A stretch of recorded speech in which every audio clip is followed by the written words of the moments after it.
Hi, everyone. Journal 35 now. I just pulled it up.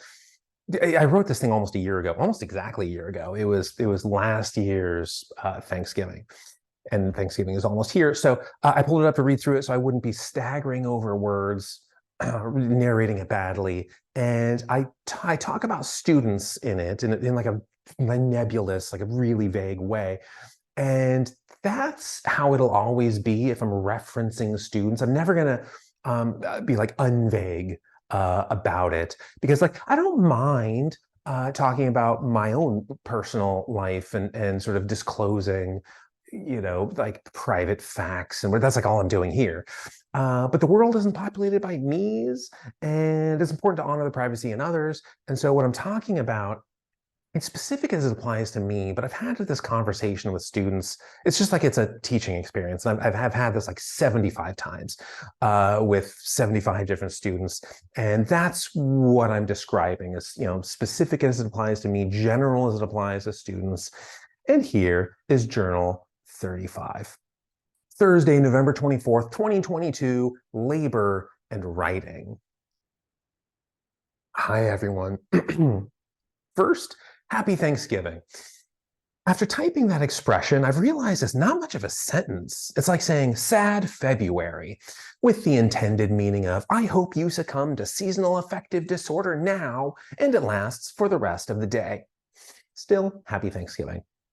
Second, a few days ago, a student asked me, how long does the paper have to be?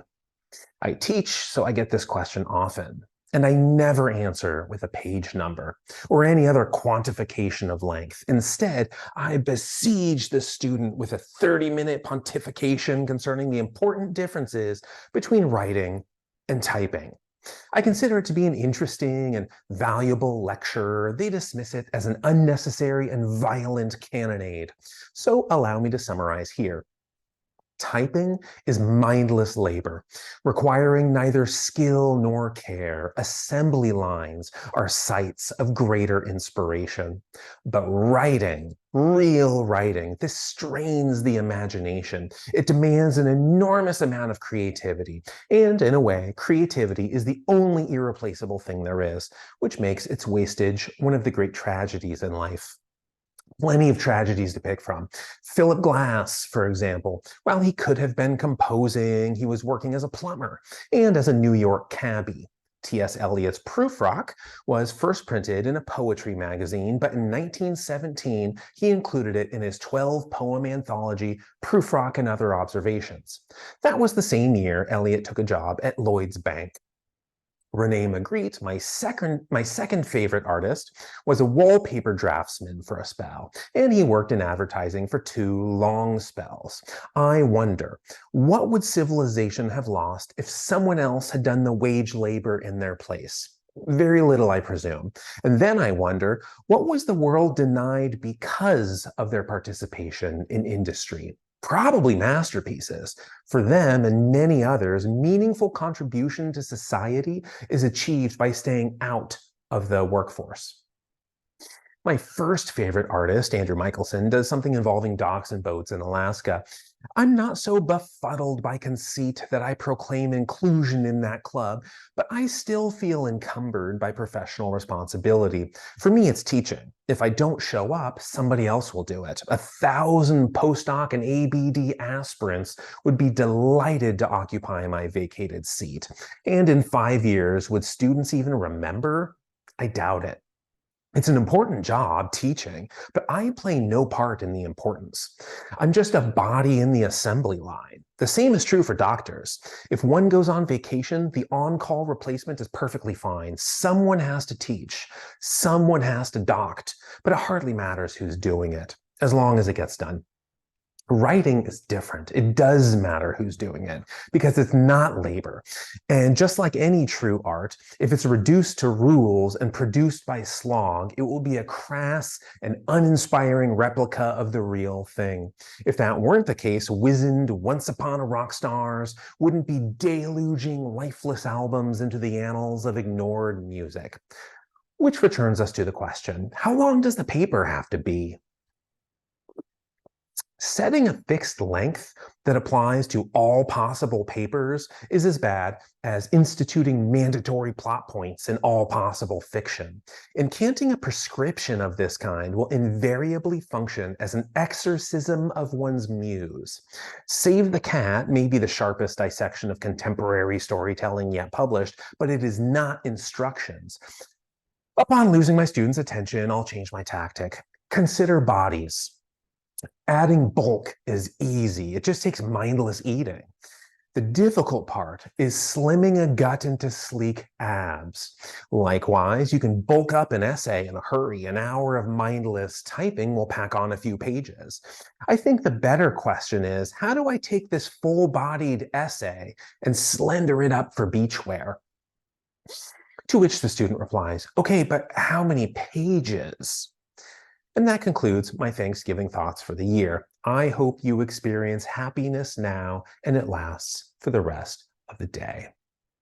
Okay, that was number 35. And I referenced that book, Save the Cat. Whenever I'm in my journals, writing these things, knowing it's going to have this public, audience that other people would read it, I don't like to disparage things. I'll disparage like philosophy, ideas, concepts and whatever.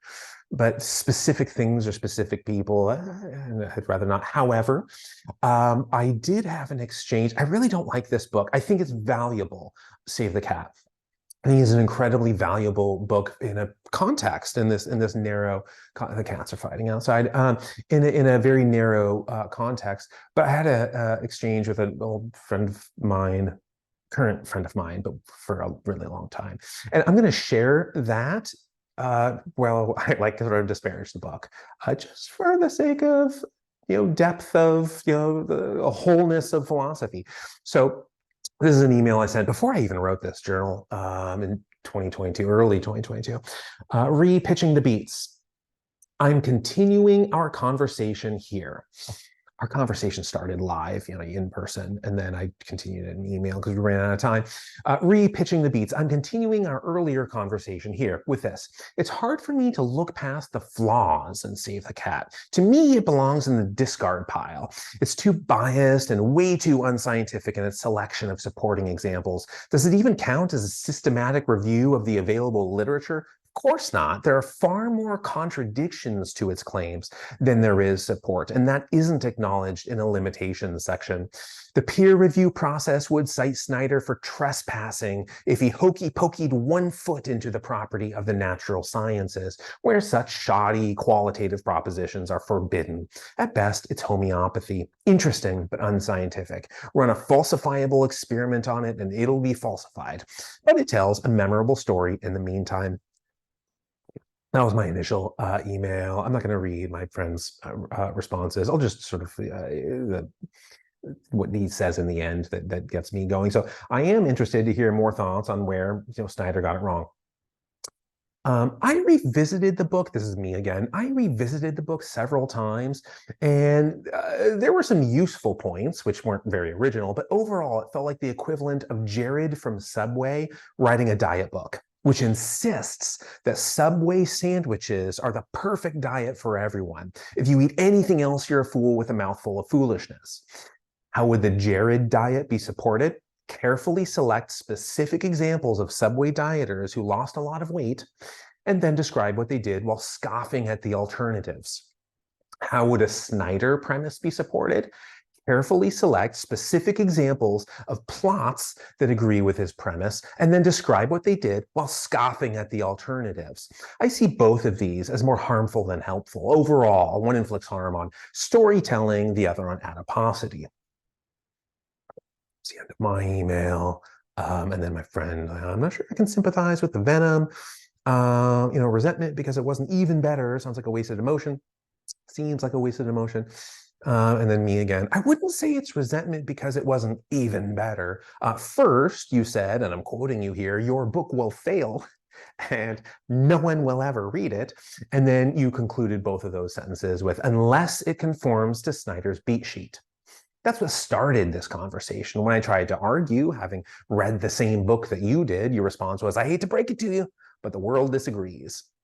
There's a provocation there that set the tone here, re-venom. Second, Cats are still fighting. Second, the tendency to notice Snyder's limitations comes in part from the way he presents his work, taunting his readers throughout, ridiculing those who would dare disagree with him, and insulting other media that didn't subscribe to his formula. When claims are asserted this childishly, it's hard to receive them graciously, overlooking the extraordinary absence of analytical rigor. So I don't think the urge to poke my fingers through its abundant holes comes from a wish that it were slightly better. The reason I've returned to it several times is its reputation. There must be some wisdom I've missed, and maybe I can unlock that wisdom if I have a specific plot problem in mind as I read. I've probably gone through 50 or 60 books on writing and composition, and I've returned to at least half of them at least once. Not because I think the books are great, but because I'm stuck on some scene in my own writing. And further labor in the same venue seems pointless. So I'll stop working and read for an hour instead, to think about my approach differently. THC would work better, but reading is my first line therapy in these situations. Save the Cat is one of the books I return to. Each time I doubt my dismissal of it, and each time it's worse than I remember.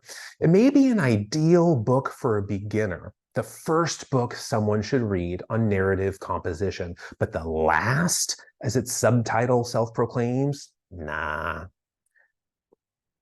I've mentioned this before, I've mentioned before that I've grown increasingly averse to single sentence talking points, type 1 stuff, the lowest of low threshold nerve stimulation. I used to care about catchy first blushes in the way that cheap pop music captures a 10-year-old's attention. But then I became a teacher and I began to care much more about learning.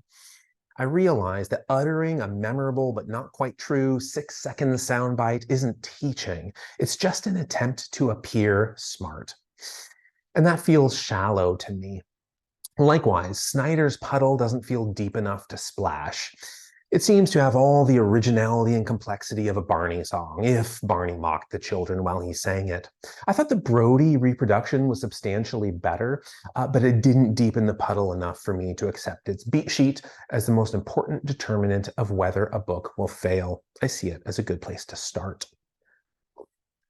And then my friend wrote back, it's just being like sarcastic here. It's kind of sounds like it's all memes. I'm gonna close out the screen. If you're like my age or like anybody younger than me, and you've played video games with friends, so I'm thinking about like Street Fighter 2. I guess like Street Fighter 6 is out now. A Street Fighter game, Mario Kart game, something. Yeah, it could be like any like fighting, whatever. You get what I'm saying. You're sitting there, it's like on the couch with your friends playing against each other, and like the trash talk. When I was in middle school and high school and elementary school, whatever, it was always sort of the trash talk, from a place of enjoyment and affection, and you're not actually being mean. You're just this whatever. It's part of it. I'm like losing my train of thought. I'm just so tired. So I'm going to end there, and I hope. I'm too tired to have hopes. I hope you have hopes. I hope you have way more hopes than I have today and in tomorrow and future days. Okay, bye, everyone. That was a terrible ending. I'm sorry. I hope your endings are better than mine. All right, bye.